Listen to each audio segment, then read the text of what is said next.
వీడు ఇంకా కొంతకాలం ఉంటే మొత్తం భూలోకం నాశనం అయిపోతారు. దృష్టిలో శాకంబరి శక్తిగా, శాఖ అంటే కూరగాయలు, ఆకుకూరలు ఇవన్నీ, అవన్నీ తీసుకుని కాశీపట్నానికి వచ్చి అక్కడ అందరికీ సుభిక్షంగా భోజనం పెట్టి ఆవిడ శాకంబరి శక్తి అంటారు. కాలక్రమేణా ఆ శాకంబరి శక్తి అలా ఉండగానే వ్యాస భగవానుడు కాశీకి వచ్చాడు. విష్ణుతుడు కాశీ అయితే శాకంబరి శక్తి ఉంది, అక్కడ అందరికీ భోజనం సుభిక్షంగా పెడతారు, వెళ్దాం అన్నారు. భవిష్యత్తు ఇంకోలా ఉంది కనుక ఆ పట్టణంలో ఆయనకి కానీ శిష్యులకు కానీ ఎక్కడ ఎవరు మంచినీళ్ళు కూడా ఇవ్వలేదు. ఎక్కడికి వెళ్ళినా తలుపు వేసేసుకుంటున్నారు, భోజనం పెట్టలేదు. ఆ రోజులు అయిపోయి 7 రోజులకు వచ్చారు. నక్కడక్కడక్కడ లేకపోతున్నారు శిష్యులు. ఏమంటే ఇక్కడికి ఏదో తీసుకొచ్చారు, గురువు ఏమీ లేదండి, మేము వేళ చచ్చిపోయేలా ఉన్నాం అన్నారు. అప్పుడు ఆయనకి విపరీతమైన పాపం వచ్చింది. కాశీలో శాకంబరి శక్తి భోజనం పెడుతుందని వచ్చాను, ఇక్కడ భోజనం లేదు, ఈ దౌర్భాగ్యపట్నం శ్మశాన వాటికి అయిపోవాలి, అంతకంటే ఇంకేం దీనికి వీలు లేదు అని చెప్పి చెప్పించడానికి సిద్ధమైన పరిస్థితుల్లో ఒక 80 సంవత్సరాలు వయసు ఉన్నటువంటి స్త్రీ వచ్చి, ఆయన భోజనం కోసం బాధపడుతూ నేను పెడతాను నేను అంటానంటే. కానీ కాశీని శపించడానికి ఎప్పుడైతే సిద్ధపడతాడో పరమశివుడికి మహాకోపం వచ్చింది. కాశీ విశేషం ఏంటంటే, కాశీ మన శివుడు ఒకటే అనుకుంటాం, కానీ మణికర్ణికా ఘట్టం అని ఘట్టం ఉంది, అక్కడ విష్ణుమూర్తి ఎప్పుడూ ఉంటాడు.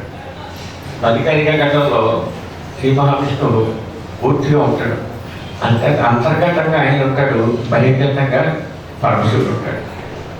కాశీకి అంత పేరుంది. ఇది నాశనం చేసేస్తే మొత్తం నాశనం అయిపోతుంది, కానీ తిండి దగ్గర పుట్టదో దృష్టిలో ఆ వృద్ధశ్రీ మీకు వెంటనే గుడిలో పెడతాను. వాళ్ళందరినీ తీసుకెళ్ళి చట్టశోభితంగా భోజనం పెట్టడం అంతా అయింది. అయితే కలియుగంలో మార్పు రావాలి కనుక శపిస్తా అన్నాడు కదా, శాప విమోచన చేయడం కోసం వ్యాస భగవాను చేత నువ్వు కలిసి వెళ్ళిపోతే నదికి అవతల ఉత్తరప్రదేశ్లో ఇంకో పట్టణం నిర్మించడం యొక్క శక్తి వల్ల దాన్ని వ్యాసకాశి, ఇప్పుడు ఉత్తరకాశి అని పిలుస్తారు వాళ్ళు.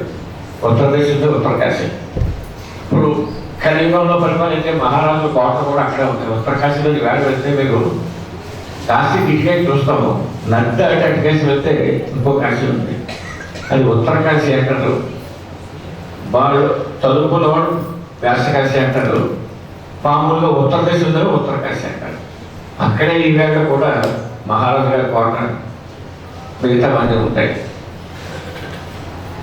ఎందుకు చర్పించవలసి వచ్చింది అంటే, కలియుగంలో ఈ పవిత్రమైనటువంటి స్థానంలో, అన్నపూర్ణాదేవుని స్థానంలో రాచరికం పనికిరాదు కనుక, రాజులు వేరేగా ఉండాలి కనుక ఈ చరిత్ర సృష్టించి అక్కడ ఉత్తరకాశీ సృష్టించారు.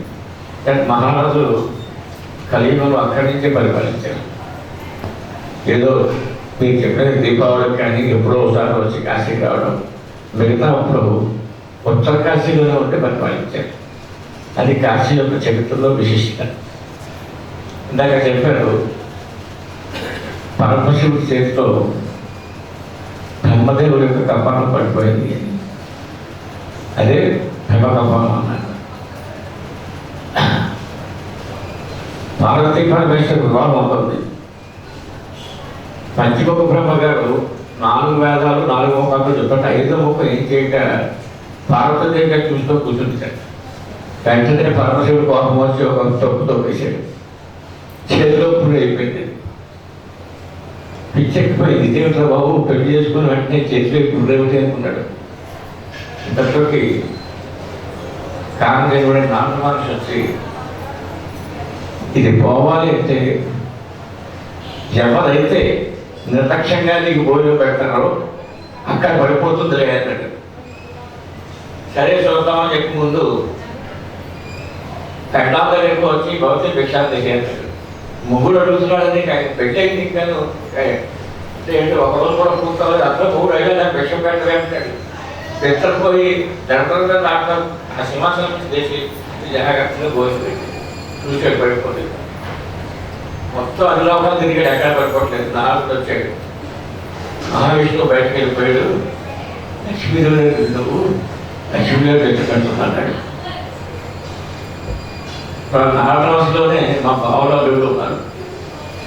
నారదుడే కలిసి వీళ్ళు మా బావులుగానే వీళ్ళు వాళ్ళు ఎదట బాగా ఏడు కనుక బాధ పెట్టడమే వాళ్ళు చూస్తే తప్ప కట్టుకున్న పెళ్ళాలు కూడా బాధపడతారు వాళ్ళ కోరికల కోసం.